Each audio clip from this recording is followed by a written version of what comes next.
Hey guys, Dr. Nick Araza talking to you about hip hinge, the relationship between the hamstrings and the spine.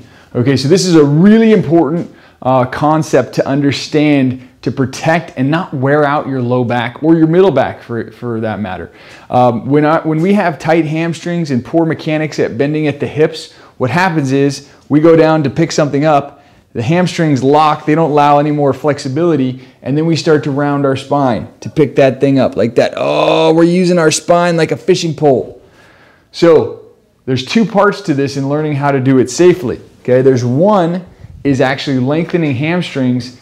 Number two is learning the movement pattern. Okay, just like you learned how to tie a shoe, a lot of times people have never learned proper hip mechanics on how to hinge from the hips. So the best way to learn that is actually with a stick. You can use a broomstick, whatever you got. This is a dowel here. And what we're gonna do is we're gonna take this and we're gonna pin it basically to our butt, our sacrum here, to our middle back right there, and to my head. So all 3 points are really important. If I'm doing this, it doesn't work. We have to be all 3 points there. So this allows us to externally basically fuse the spine into one rod. Okay, so now when we bend over, all those 3 points should stay touching the rod there, the stick, okay? If we try to bend and they think it's coming off, I'm using my spine, okay? So again, this is good. If it starts to peel, that's spinal use. We want to use the hips only. So the hips, the joints of the hips are able to handle lots of repetitions of this. The joints of the spine don't like it, especially under load. So this is a great thing to practice by pinning these, and every day, just going through this motion, 5 in the morning, 5 in the evening, just working that repetition until you know you can do that free and easy without that, okay? But you got to practice it a lot with to make sure that you can do it without.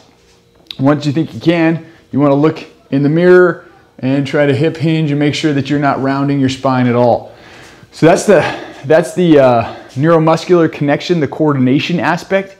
There's also the hamstring lengthening component. That's a completely different video you can check out on hamstring stretching, how to increase the length of the hamstrings. Because when I first got into this, my low back was so bad, I could only bend this far because my hamstrings were so tight.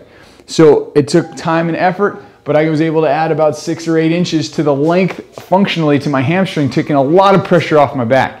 So if you can understand the mechanics on how to use that hip hinge and then also lengthen your hamstrings, you can change your entire spine just from those, let alone the other things that we do together. So check it out, work on this, practice it daily. It can take a couple months to get this totally cold down where you know, hey, I'm picking up something and I'm not rounding. I'm using just that hip hinge mechanics to do that. So practice, practice, practice, but it will pay off in the long run.